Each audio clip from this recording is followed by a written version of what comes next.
Fala galera, ligado aqui no canal Expresso. O Vasco, como vocês todos sabem, perdeu para o Juventude por 3-1 nesse final de semana. Tô vindo aqui nesse domingo de manhã fazer esse pós-jogo, mas não só um pós-jogo do que aconteceu ontem em São Januário, mas um panorama desse Vasco que tá lá com a cabeça na Copa do Brasil, erradamente, deveria estar pensando em terminar bem o Brasileirão, mas pelo visto a cabeça dele já tá lá. Se é esse o diagnóstico que pode ser feito desse time. Mas além das atuações desses últimos 3 jogos no Rio de Janeiro, patéticas do Vasco, é preocupante a gente ver um clube definhando mentalmente, o time, né? Definhando mentalmente num momento crucial da temporada. Aconteceu em 2022, aconteceu em 2023, aconteceu em 2024, só para pegar o recorte do Expresso, eu com esse canal, eu sendo a voz desse canal. Todo ano é a mesma coisa. E isso, o que acontece? Quando você mantém a base, a espinha dorsal do time do Vasco, que veio brigando para não cair, e achar que o Vasco brigar para não cair na cabeça de alguns jogadores, passa a ser normal. E isso é um diagnóstico que eu venho percebendo. Por que eu venho percebendo esse diagnóstico? Não é muito difícil de chegar a essa conclusão. Por quê? Porque a partir do momento que o Vasco alcança a pontuação necessária para não cair, vamos dizer assim, parece que o time perde o foco. E esse ano ainda com o agravante de ter a semifinal da Copa do Brasil em dezembro, que parece que está fazendo mal para esse elenco. Está fazendo mal a seleção da Colômbia, a seleção brasileira, a seleção do Uruguai. Está fazendo mal para esse elenco. Que isso parece que subiu a cabeça a seleção brasileira. Esquecendo que só chegam lá pelas atuações no Vasco. Então é um pouco também de falta de inteligência. Então o que eu quero dizer com isso? O Vasco vai terminar o Brasileirão capenga, certeza desses últimos 5 jogos. O Vasco não vai conseguir uma pontuação necessária para ficar ali no G8. De repente, não sendo campeão da Copa do Brasil, ficar no G8 e pegar uma pré-Libertadores. Eu acho que esse time do Vasco, ele não tem mais forças, perdeu a confiança completamente e vem muito de encontro também do que o técnico do Vasco vem proporcionando para esse elenco em relação a mexidas, em relação a oportunidades, em relação a pegar jogadores e botar fora de posição. Cara, o jogador de futebol ele não é bobo. Se ele for colocado numa situação de risco e isso colocar a carreira dele em risco perante uma atuação com a torcida, queimar, entre aspas, o jogador fica insatisfeito e o elenco do Vasco parece que tem ali já aquela erva daninha já se espalhando. Por quê? Porque no início parecia muito legal, parecia que era uma ocasião especial, uma ocasião que o Fernando Diniz trabalharia como exceção, tirar jogador da posição, botar jogando numa posição que não é a comum, e o jogador de futebol percebe isso e não fica satisfeito. Você pega a meritocracia de um jogador que joga bem uma partida, você tira ele da posição original, você joga ele em outra posição, achando que na sua cabeça o jogador vai cumprir qualquer função em qualquer lugar, e no futebol não funciona assim. Os jogadores treinam exaustivamente, eles treinam aquela função, aquela posição. O jogador de futebol hoje é diferente de 30 anos atrás, quando eu comecei a ver futebol, que foi no início dos anos 90.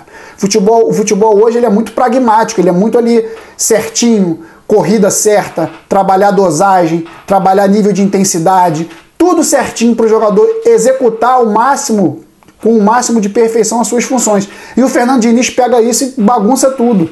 E a gente vai pegar agora a trajetória do Fernando Diniz como técnico. Eu falei isso ontem numa postagem no Instagram, que o Fernando Diniz sempre perde o elenco no decorrer da temporada. Perde o elenco é um diagnóstico fácil de se ter, porque o trabalho dele vai para o beleléu com o passar dos meses. Ele não tem trabalho duradouro. Com o Fluminense, talvez o mais duradouro, ele fez uma salada naquele Fluminense campeão da Libertadores e foi campeão. E foi campeão com mérito, não vou tirar o mérito dele, mas foi uma ocasião super especial, que confirma a regra. É uma exceção. Ou você acha que aquela eliminação do Internacional para o Fluminense na semifinal foi normal? O Internacional tinha um atacante que não conseguia fazer o gol, porque o Fluminense abriu completamente o seu time, foi que nem índio pro ataque e conseguiu vencer lá no Beira-Rio, não sabe se lá Deus como, Martinelli zagueiro, Felipe Melo meio campo armando o jogo. Então Então, cara, é complicado a gente pensar que o Fernando Diniz agora, nesse momento de Vasco de 5, 6 meses de duração do trabalho dele, ele vai conseguir dar uns 3 passos atrás e começar a fazer as coisinhas mais certinhas nos seus lugares. Não! A tendência dele, com o Cruzeiro foi assim que ele foi demitido, a tendência dele é ir cada vez mais tentando para provar o seu trabalho autoral, com a convicção dele com o trabalho autoral. Isso realmente no futebol... o treinador ter convicção é importante, mas você não saber dar um passinho atrás e fazer as coisinhas certinho, o feijão com arroz, às vezes é necessário fazer só o feijão com arroz. Se o Vasco contra São Paulo, Botafogo e Juventude consegue, vamos lá, 4 pontos, empata com São Paulo, perde pro Botafogo e ganha do Juventude, são 4 pontos, o Vasco estaria com 46 lá, brigando pelo G8. Mas o Fernando Diniz, esse 8 ou 80, tudo ou nada dele, não é legal. E não é legal, mais uma vez, pro grupo. Pro grupo. Além do que, já falei do grupo, esse grupo do Vasco é um grupo acostumado, a sua espinha dorsal, tirando a dupla de zaga, é um grupo acostumado a brigar para não cair. Tirando o Andrés Gomes, o Nuno Moreira, chegando esse ano, Andrés Gomes, Carlos Cuesta, o Robert Renan, não são jogadores acostumados com isso, mas eles estão sendo contaminados pelo Léo Jardim, Paulo Henrique, Piton, Hugo Moura, Verrete, Ryan, que estava ali no grupo, que brigou para não cair também. Então esse time do Vasco, Coutinho já chegou ano passado, brigar para não cair, ele chegou até a ter um momento de instabilidade ano passado, que o Vasco beirou ali a zona de rebaixamento, chegou a ficar, mas o Coutinho ele conseguiu junto com a equipe melhorar o desempenho do Vasco, mas jogou pouco, jogou mais no segundo semestre do ano passado. Mas no geral a espinha dorsal do Vasco é uma espinha dorsal de um time acostumado com as posições inferiores, e quando eles chegam em posições maiores para almejar algo maior, eles parecem que não se entendem, eles não conseguem saber ter equilíbrio. Mas não é só isso, como eu falei, vai muito de encontro também com o que o técnico vem fazendo. Fernando Diniz, eu acredito que ele tente fazer o melhor. Mas as convicções dele estão atrapalhando o clube, estão atrapalhando o elenco está incomodado, nitidamente o Coutinho está incomodado, nitidamente o Matheus França, ele entra fazendo um corpo mole, ele entra jogando a bola para a área de qualquer maneira, de pé esquerdo, sem o menor critério. Nitidamente não dá segurança para a zaga, que ontem falhou absurdamente. O Carlos Cuesta ontem deixando o cara cruzar, começa a contaminar. Fragilidade mental, esse costume a fazer o Vasco brigar por posições inferiores para tentar sair da zona de rebaixamento faz mal. Faz mal num conjunto que quer chegar mais longe, faz mal para um clube que está acostumado, sempre foi acostumado. Não é os últimos 15, 20 anos que definem o Vasco. O Vasco sempre brigou nas cabeças. Só que a gente está criando um hábito, porque são os últimos 20 anos, 23 anos, a gente está criando um hábito de estamos brigando para não cair, conseguimos a pontuação minimamente necessária, agora a gente relaxa. Não pode ser assim, a mentalidade tem que mudar. O Vasco tem que chegar, fazer pontuação para escapar do rebaixamento já no meio do campeonato e continuar galgando coisas maiores. E parece que o Vasco perdeu esse hábito. Por quê? Porque se parar para fazer uma retrospectiva de um momento mais próximo do Vasco dos últimos 23 anos, o Vasco sempre foi isso. Sempre foi um clube que brigou para não cair, fez pontuação necessária para não ser rebaixado, ganhou ali uma competição internacional, uma sul-americanazinha que não tem muito valor. Então, é questão de mentalidade. Você defende que o Piton seja mandado embora, o Paulo Henrique, Léo Jardim. Não defendo. Eu defendo que cheguem jogadores nessas posições que incomodem esses caras, que realmente incomodem. Puma Rodrigues é outro que está acostumado a brigar para não cair. Então essa mentalidade já está impregnada no Vasco, infelizmente. O nosso artilheiro Verrete também é outro cara que só viu o Vasco brigando para não cair. E parece babaca, parece eu querer jogar a culpa, transferir responsabilidade. Não é um diagnóstico. O elenco do Vasco, a espinha dorsal do Vasco, é acostumada a brigar para não cair. E quando o Vasco consegue vitórias para pontuações que façam o Vasco sair ali daquela briga, eles relaxam, porque eles acham que o papel do Vasco é não cair. E isso é mentalidade, cara. E isso tem que mudar. Não sei se o Pedrinho, não sei se o Admar, não sei se a comissão técnica como um todo pode chegar e tentar fazer eles entenderem de forma diferente. Mas isso também vai de encontro com o que o Diniz costuma pregar nos seus clubes.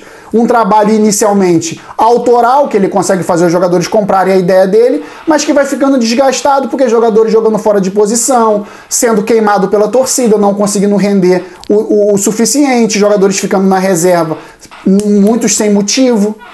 não consegue ter um vestiário ali equilibrado para conseguir manter os jogadores insatisfeitos, o clube começa a cair. O clube que sofre, o time que sofre.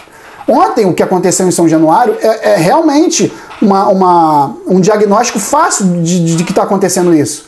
O Vasco ontem estava cabisbaixo. O Vasco ontem jogou 30 minutos muito bem, 35 minutos muito bem. A primeira falha do Carlos Cuesta para o gol do Juventude de empate, acabou o Vasco, desmoronou.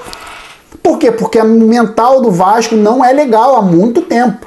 Há muito tempo. Piton começa a errar tudo, o Paulo Henrique começa a dar toque para trás sem parar, o Léo Jardim espanando tudo de qualquer jeito, inclusive entregou o segundo gol para o Juventude. Esses jogadores estão vendo o Vasco acostumado a brigar para não cair, e isso preocupa. Tem que contratar um goleiro para fazer sombra no Léo Jardim, um lateral para fazer sombra no Piton, que seja grande, um lateral direito para fazer sombra no Paulo Henrique, que seja grande. Vamos negociar esses caras. Não estou falando para fazer isso ano que vem, não estou falando para fazer isso esse ano, estou falando para ter sombras e o Vasco poder respirar jogadores que queiram fazer o Vasco brigar por coisas maiores. Porque isso não é intencional. Isso é quase orgânico, cara. Os caras só viram o Vasco brigando embaixo. Botar DVD, explicar a história do Vasco, fazer com que eles entendam, isso não é para mim o suficiente. Todos os jogadores que vinham no Vasco nos últimos anos, lá atrás, na década de 80, 70, 90, todos esses jogadores, eles chegavam num Vasco grande, brigando sempre, todo ano, brigando para ganhar. Às vezes não ganhava, mas estava lá brigando entre os 4, entre os 5, entre os 3, sendo vice. Na década de 90, perdendo finais. Esses caras que começaram nesses anos, que entraram no Vasco, que chegaram no Vasco esses anos, década de 90, década de 80, eles chegaram vendo o Vasco brigando por tudo. Que eles... Óbvio que a gente vive de exemplos na vida. O que eles iam pensar em fazer chegando no Vasco? Também brigar por tudo. Esses jogadores de 2022, 23, 24 chegaram no Vasco vendo o Vasco brigar para não cair o tempo inteiro. Aí quando eles conseguem uma pontuação para chegar lá na Libertadores, normalmente eles tremem, pipocam, porque não é do feitio, não é da personalidade deles brigar lá em cima. E isso não quer dizer que o jogador é ruim. Só quer dizer que o mental deles para enfrentar coisas maiores não é legal. Então, o diagnóstico que eu faço aqui, eu defendo a saída do Fernando Diniz agora, por quê? Porque além de tudo isso, o Fernando Diniz também não está fazendo bem para esse elenco. E é um elenco sem confiança. E sem confiança você não consegue fazer nada no futebol. Você erra tudo, você erra passe de 2 metros. E ontem o Vasco nitidamente estava errando passe de 2 metros. O Léo Jardim entregando bola pro Juventude virar o jogo. O Vasco não tendo infiltração, não tendo jogada no segundo tempo inteiro. Isso é falta de confiança. Deu um chute no gol no segundo tempo. Então, por que eu defendo a saída do Fernando Diniz? Porque eu quero algo novo, eu defendo um fato novo. Eu não acho que a solução é demitir técnico. Aqui é uma posição minha do canal. Eu defendo a saída do Fernando Diniz porque o Vasco precisa de um fato novo. E eu acho que o técnico Fernando Diniz perdeu o elenco. Eu acho que o elenco não compra mais a ideia do Fernando Diniz. É a minha opinião, pelo que eu tenho visto do Vasco já. Desde lá dos jogos que o Vasco tomou sufoco e venceu, o Vasco já não jogava bem. Ou você acha que o Vasco jogou muito bem aquele primeiro tempo contra o Fluminense? Ganhou o jogo, porque fez o segundo tempo, depois de ter vencendo por 2-0, fez o segundo tempo perfeito. Contra o Fortaleza, o Hugo Moura é expulso, o Vasco foi massacrado, o melhor jogador em campo foi o Léo Jardim. Contra o Bragantino, no início do jogo, o Paulo Henrique entrega uma bola no pé do Sacha, que se faz 1-0 ali, provavelmente o Vasco não venceria aquele jogo. Então, o único exemplo de jogo que o Vasco jogou muito, jogou realmente concentrado e quis mostrar alguma coisa foi contra o Cruzeiro, o 2-0. A minha visão, é a minha visão. A minha visão representando o canal. O Vasco apenas contra o Cruzeiro fez uma partida equilibrada do início ao fim. As outras vitórias foram com dificuldades, jogando mal, entregando bolas para o adversário. Se o Cano faz aquele 1-0 para o Fluminense e o VAR não intercede, não sei se o Vasco vence aquele jogo, porque a cabeça desses jogadores não é boa. Então, cara, é um diagnóstico de que eu tô vendo em campo, não tô inventando nada aqui, é um diagnóstico tão tranquilo de se ter, mas é meu o diagnóstico, eu assumo essa bronca, e eu defendo a saída do Fernando Diniz, porque eu acho que o Vasco precisa de um fato novo para a reta final do Brasileirão e para chegar na Copa do Brasil confiante para pegar o Fluminense, porque eu acho que a confiança para enfrentar o clássico semifinal é importante para o Vasco se manter vivo para os 2 jogos, porque se continuar nesse viés de baixa, vai ser eliminado já ali, vai ficar difícil reverter para o segundo jogo, porque vai tomar uma varada do Fluminense. Fluminense, Flamengo, Botafogo, só para falar dos adversários cariocas, jogaram o Mundial de Clubes. Em relação a cansaço de calendário, reta final de calendário, jogaram mais que o Vasco. Não tiveram aqueles 10 dias de folga no meio do ano, não tiveram aqueles 30 dias ali para ficar treinando. Então não adianta falar, não vem falar de cansaço, porque a equipe está jogando muito. Não, os 3 rivais cariocas estão na frente do Vasco, muito na frente do Vasco, e eles jogaram o Mundial de Clubes, cara, não tem desculpa. Para mim, o diagnóstico não é de cansaço. É a mente desses jogadores, uns preocupados em não cair, quando conseguem uma pontuação razoável para brigar para não cair, relaxam, e isso não pode acontecer no futebol. Outra, Fernando Diniz, um técnico que faz invencionismos, que pega o elenco, normalmente no início dos seus trabalhos, consegue fazer até algo razoável, mas depois cansa os jogadores porque ninguém quer ficar jogando fora das suas posições originais, que treinam. E terceiro, o Vasco vem num viés de baixa porque está pensando lá na Copa do Brasil e deveria estar pensando agora no Brasileirão terminar bem para ter confiança. Então são alguns ingredientes aí que tem que ser, né? Ou eliminados ou bem trabalhados por esse vestiário, que não está sendo. Porque nada explica, na verdade, muita coisa explica.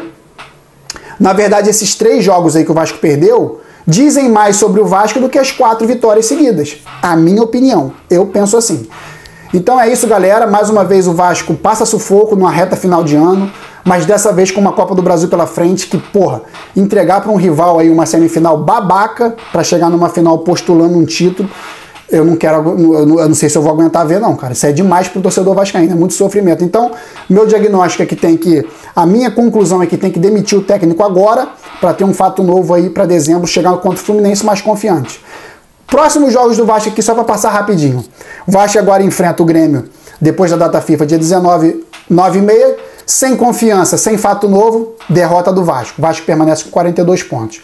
Vamos lá. No dia 23 de novembro, Bahia e Vasco jogam na Fonte Nova. Com esse elenco, com essa confiança, com essa reta final, vitória do Bahia, concordo, não tem problema nenhum, o Vasco continua com 42. Ali os times de trás já somando ponto, né? Não vão somar tantos pontos, mas já vão chegando ali no cangote do Vasco. Vasco e Mirassol. Se o Vasco perde para o Juventude da forma que perdeu, o Juventude é uma equipe fraquíssima, a defesa mais vazada do campeonato, vocês têm realmente confiança de que o Vasco vai vencer o Mirassol? Mas esse Vasco é maluco, ele pode virar a chavinha e tá concentrado. Você confia plenamente? Eu não confio. Então, eu defendo um empate aí contra o Mirassol. Então, 43 pontos, o Vasco contra o Mirassol empatando. Depois, encerra, nesse meio tempo tem o Internacional. Tem o Vasco e Inter. Deixa eu ver onde está o Vasco e Inter aqui.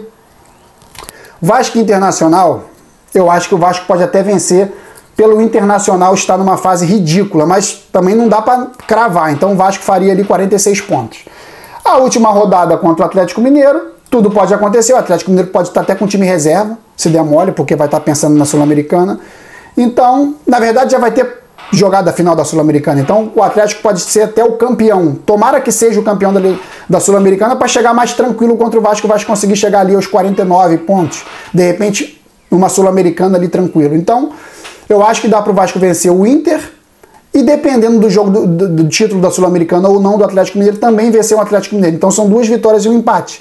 2 vitórias contra Inter e Atlético Mineiro e um empate para o Vasco terminar com 49 pontos. Eu acho que Grêmio e Bahia, os próximos 2 confrontos, eu acho que a tendência do Vasco perder é enorme, infelizmente. É isso, galera. Valeu. Saudações vascaínas sempre. Fui.